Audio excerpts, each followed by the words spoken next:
Hey guys, Merry Christmas. What an awesome day, right? And today, I know this is pre-recorded, and you probably won't watch it. You might, depending on what you do in the evenings or whatever, but all the same, Merry Christmas. And today I thought we would do something that can be reflective of a Christmas dinner. I actually got it out of one of the cookbooks that we finally, after 2 years, I was able to get the box out that had all our cookbooks in it, and we've got a lot of cookbooks. Maybe I'll show you our small but mighty collection of things from the 60s all the way up to close to current. This is from one of them. It's actually from, it's right here. It is the Best of Country Cooking, and it's the year 2000 edition. So this book's 24 years old. I find that amazingly hard to believe that was 24 years ago, but it was. And this has a section in it that has complete meals. And this is the roasted chicken from this complete meal. It also has a butternut squash bisque, which is a soup, if you don't know. I'm sure you guys do, though. That goes with it. And it's got a couple different things, including a dessert. But I want to do the butternut squash bisque also out of this, but we're not going to do it today. Today we're going to focus on this chicken, which is an apple cider and bacon chicken, and it's a roasted chicken. Got it down here on the counter, and I think this is going to be a crazy good roasting chicken.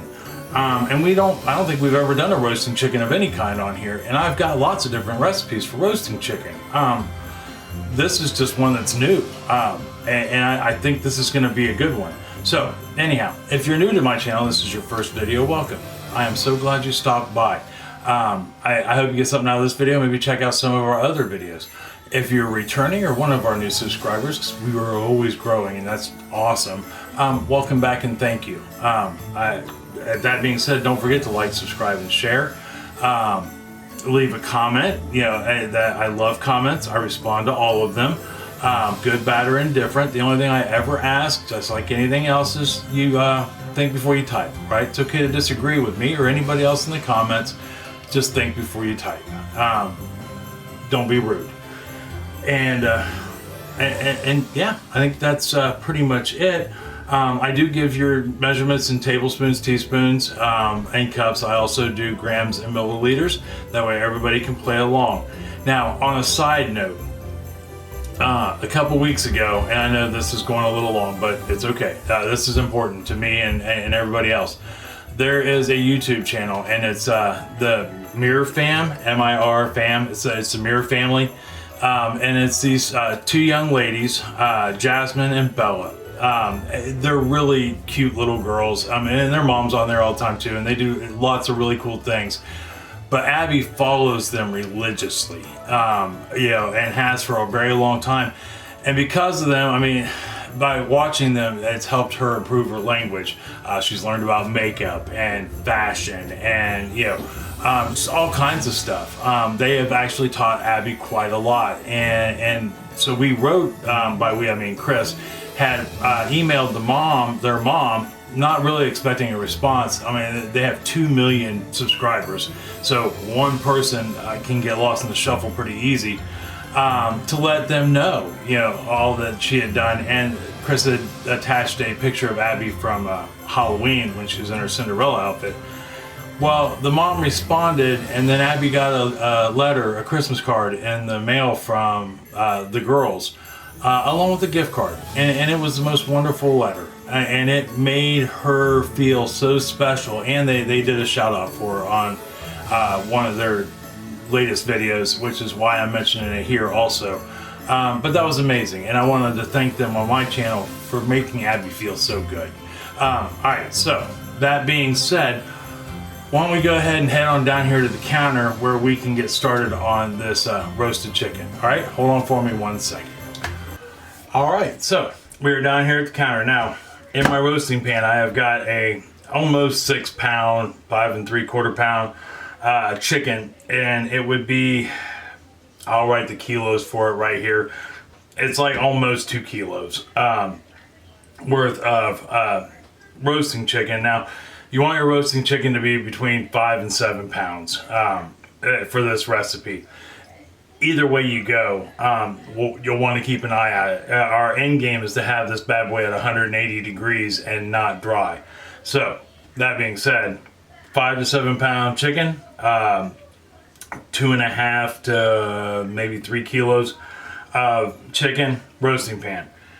We are at 375 degrees Fahrenheit on our stove, already preheated. It's been going for a minute now, and you want that bad boy to cycle. The reason why you want to heat up early and cycle and not just heat up, wait for it to beep and throw stuff in there is not everything's balanced yet, right? Even though the timer goes, or the alarm goes off saying, hey, I'm at 375, it's only at 375 more than likely where that thermometer is in your oven.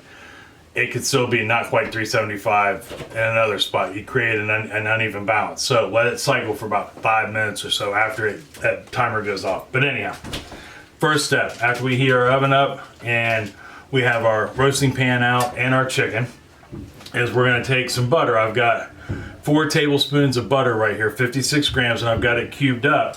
And we're gonna go ahead and dot our chicken with it, which means basically we're just gonna take the butter and I'm gonna put it, can you see it? Yeah.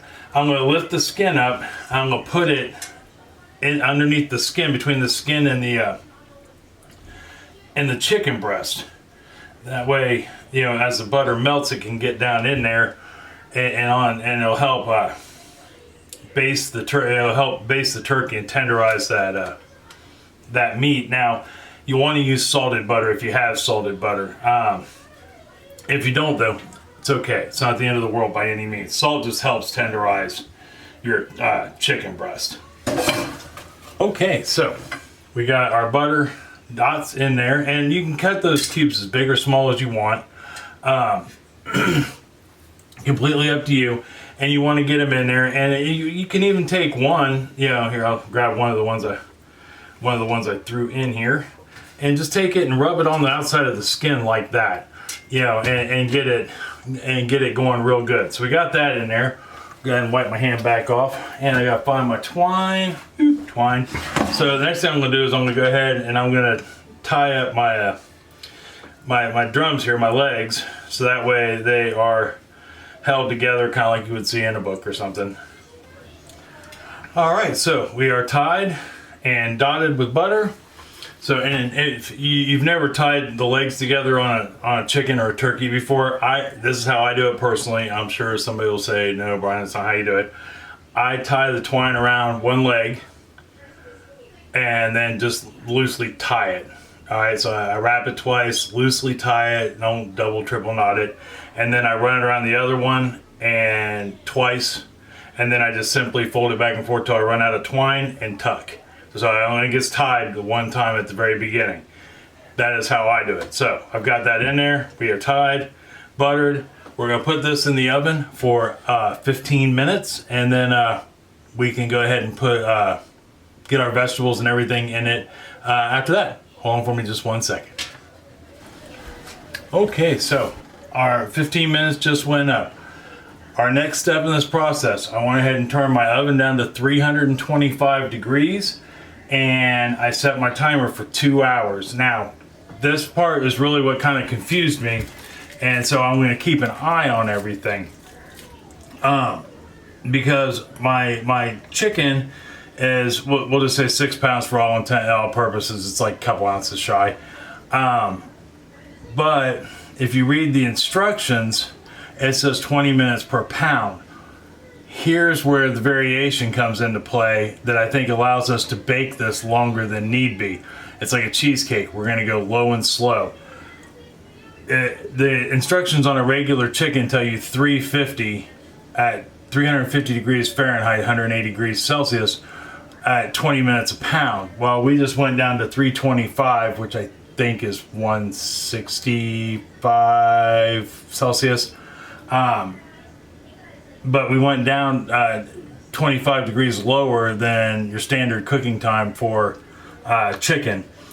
And so I think that is going to allow us to cook longer. So we're going to do 2 hours of it just in there, still nothing happening to it.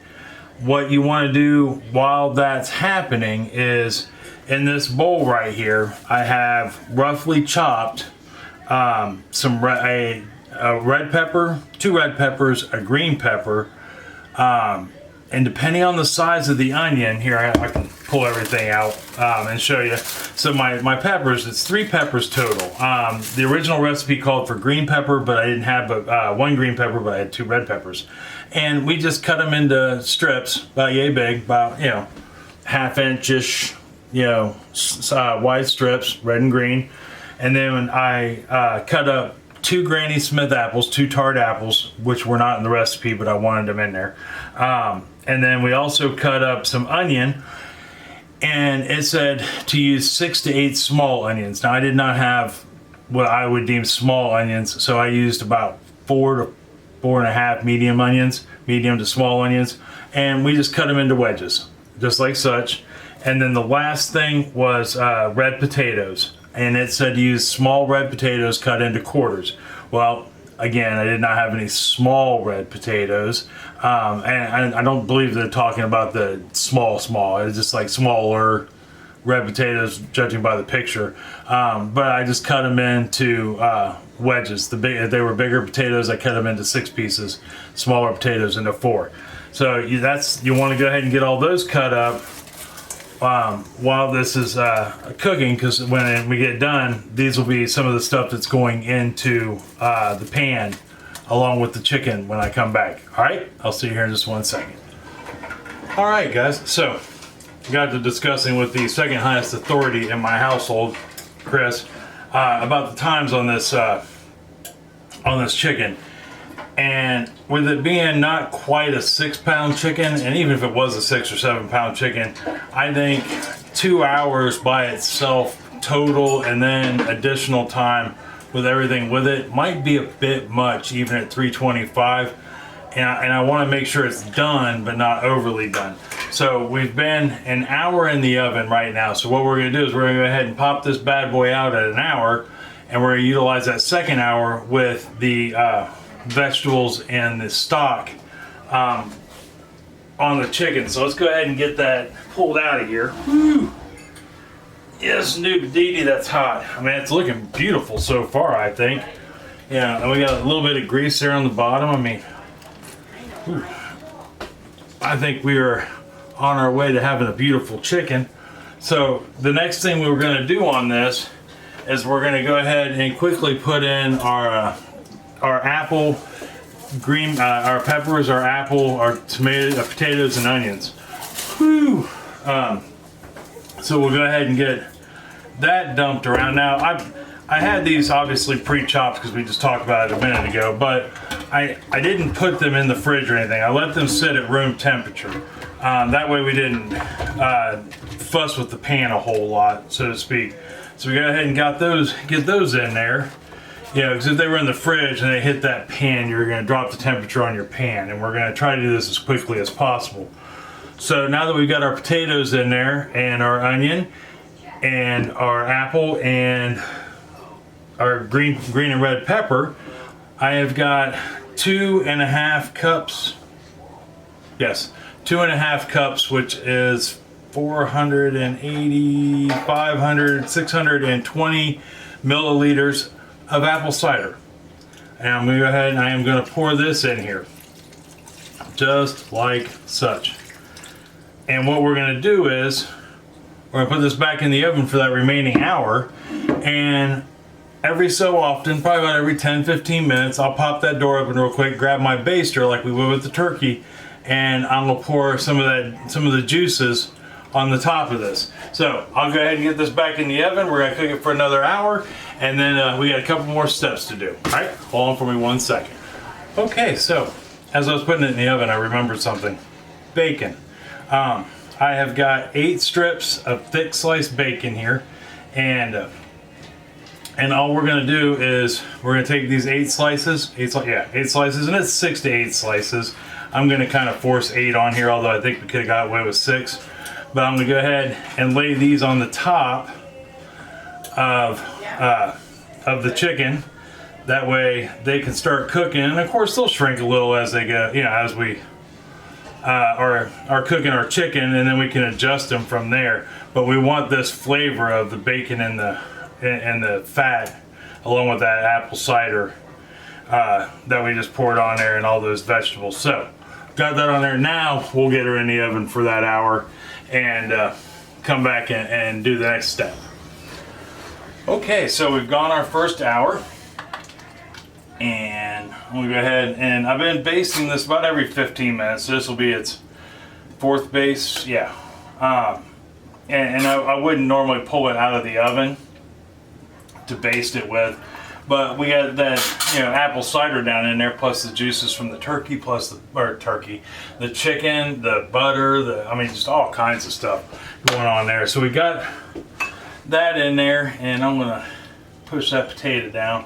It was looking a little dry, sad. That's a little hot. I do not recommend you putting your hand into a roasting pan when it's been in the oven for a couple hours.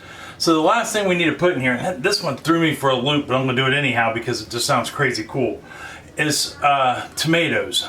I have 3 Roma tomatoes that I cut into quarters, you know, or wedges, and we're just gonna throw these in here now that I got that basted, and we're gonna put it in for another half hour, another 30 minutes, and then we'll baste it, keep basting it, and then we'll check the temperature of the turkey. God, I don't know why I want to keep calling it a turkey.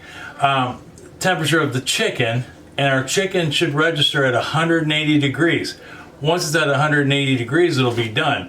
So when I come back, our chicken will have been at 180 degrees, and it'll still be sitting right there because, unless you want to see me pull it out of the oven, because I will have pulled it out of the oven. But anyhow, I'll see you here in a second.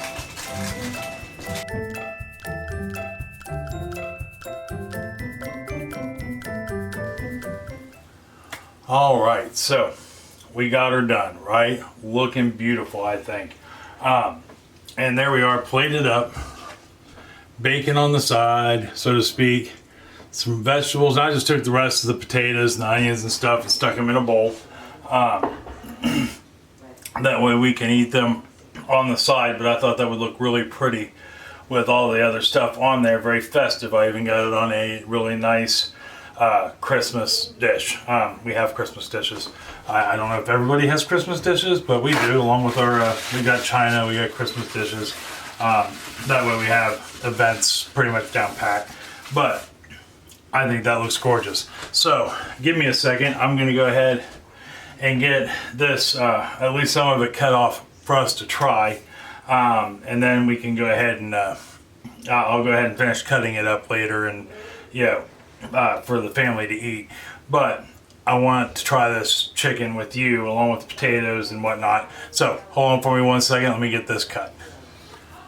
All right, so I got that cleaned up, cut up, most of it put away. I still got to take care of the bones, which I'm here to tell you, if you make roasted chickens often enough, or fryer chickens is what they're called, save the carcasses, save the bones, and you know, the little bit of meat that's on them, not so much the fat. I usually give it to Sam, or I take what I don't save out to the garden and bury it. Which, depending on where you live, you can do that. I mean, if you've got bears, deer, things like big critters that might eat your face, I don't recommend that. But here, I don't have any of that, so I'll just bury like little scraps in the garden. But I keep the carcasses, the bones and stuff, so that way I can make broth. But anyhow, here we are. Right there is what we're looking to achieve today, and I am so excited to try this. My kitchen smells amazing. So I got a little bit of that bacon, a little bit of the skin, a little bit of the chicken.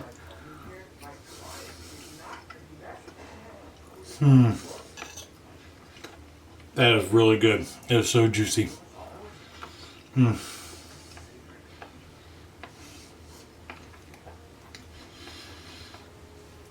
That cider, believe it or not, between that and the bacon sitting on top of it, really put a solid flavor in that chicken. I mean, that's the breast, and it's, you know, just juicy. It's moist. It's got that smoky bacon flavor along with the cider, and that's good.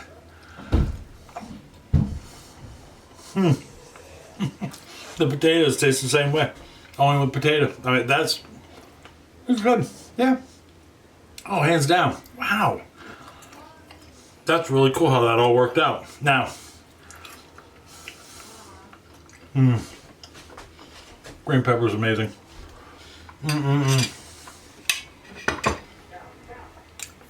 Try that. That would be the best Sunday chicken ever. Be careful. You can, I mean, that cider it's there, but it's not bam in your face. You still have the flavor of the chicken. And that is so tender. So tender. And those potatoes are so good. And they've got a little bit of that cider flavor in it along with the potato. And you can even take the, there's a fair amount of broth left in the bottom of the pan.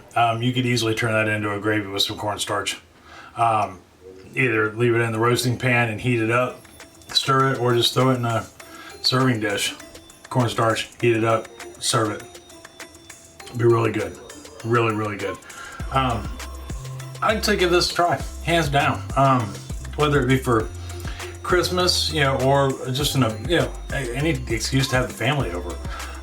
If you do give this a try, let me know. Or if you do something similar to roasting chickens, because you can do a roasting chicken any time of the year. This just happens to be a more fall, Christmassy blend, but it would be good in the summertime too. But if you do, let me know down in the comments below or on Facebook, however you want to get a hold of me. And I'd be curious to hear if you like it or if there's something you do that's similar. Tomorrow, it's the day after Christmas, but I've got a video almost done. I got to finish the end of it and edit it. And hopefully you'll get to see it tomorrow. And that is for a date night log. Now, a date night log is easy, it's simple, it's 6 ingredients at most. But to me, it's one of the most special desserts in the world. Mostly because it was made by my great aunt. And that means she was, the world to me. So was my mom, don't get me wrong, but my great aunt was very influential in my life also. And that was something she made every year for Christmas and New Year's if we could talk her into making it twice. And it's really good. So I look forward to sharing that with you tomorrow. But until tomorrow, I'm gonna go take care of this chicken and maybe eat a little, who knows. But till tomorrow for that day night log, I love you. I love you very much, and I mean that from the bottom of my heart. Tell somebody else you love them and you love them very much. They may need to hear it, especially on this day, on Christmas Day. And it's gonna make them feel good either way it goes. It's gonna make you feel good inside to tell them. And if you make them some of this roasted chicken, I guarantee they're gonna grin from ear to ear and invite a neighbor over. Old friend, rekindle an old friendship. The possibilities are endless with this chicken. But that being said, till tomorrow for dessert, I love you. I love you very much. I wish you a Merry, Merry Christmas. And I will see you tomorrow. All right? Till then, love you. See you later. Bye-bye.